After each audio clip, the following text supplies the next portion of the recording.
so now we're going to blend with 3 colors, and I've got a little bear image here that I'm going to use for this. So first thing I'm going to do, and I don't need to be super careful with this because we're going to go back over it with several other colors, is I'm going to put a layer of my lightest brown down, and this pen is on the dry side, so I'm just going to add a couple drops of ink. Typically I would not put drops of ink on it on top of my project that I'm working on, especially if I was using it for, say, the front of a card or whatever, but this is just for demo, so I'm not worried about, like that line there, I'm not really worried about it ruining it. So I've got just a basic base coat on my bear here. I'm going to put some of the medium color right down there on the bottom of his face. And I'm going to pause this and wait for my furnace to turn off. All right, the furnace is stopped, so we'll continue. So I've got my medium brown here, and I'm just putting some right on the side of the cheeks, right where his shoulders are, a little bit by the ears, and assuming there's a line there for the top of his head. Then I'm going to go back and I'm going to soften the lines between the light and the dark and go back over the whole thing. Again, I really should have completely refilled my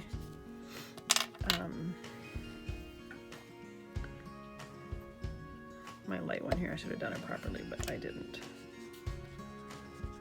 I know I've got too much on my brush nib, but that's okay.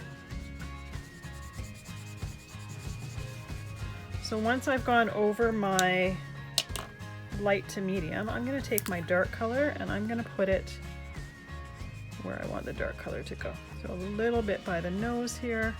Basically the same spots I put the medium, except I'm making a smaller area of the dark color. Because I'm not trying to make him dark, I'm just trying to darken the shading. And this particular type of blending only works when you've got 3 from the same family. It wouldn't work to do 3 different colors. So from there I'm taking my medium color and I'm blending between the dark and the medium.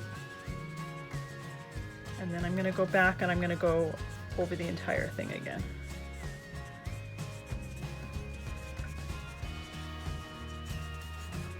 I'm using kind of a circular motion to do that, and the ink will be pretty much all the way through here. And then I'm going to go back. I keep doing my chisel end. And then I'm going to go back and I'm doing over the entire thing.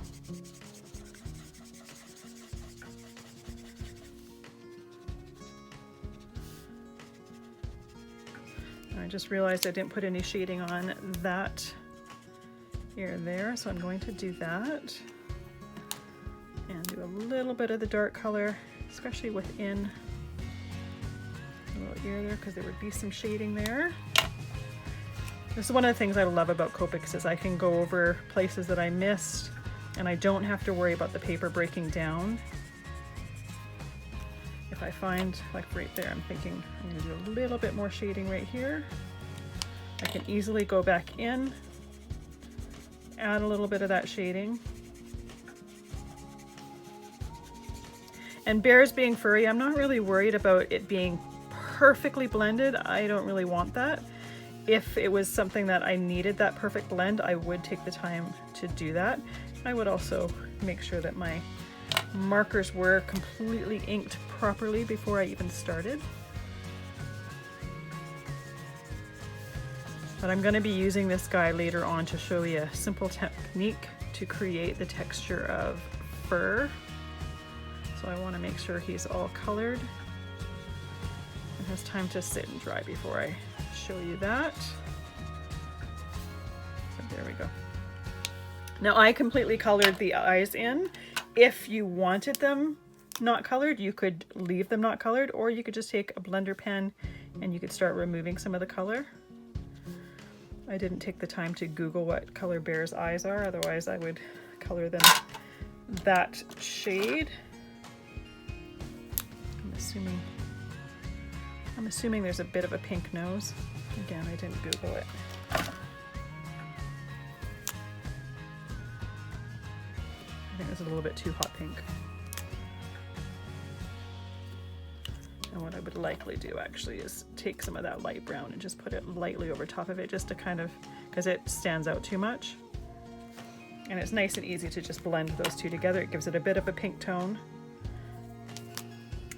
A little bit in the ear there, but I'm not wanting to make it actually pink. I'm just wanting it to be a bit of that pink tone. And you can see how that brown now has a little bit of the pink tone to it. It's not completely pink, but it has a bit of that tone to it.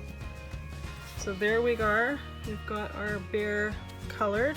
And once again, I could go back in and make it completely covered, but I want him to have a bit of the texture, so I'm leaving it like that. There you go. So we'll see you in the next video. I don't even remember what I'm teaching in that one, but I'll see you next one.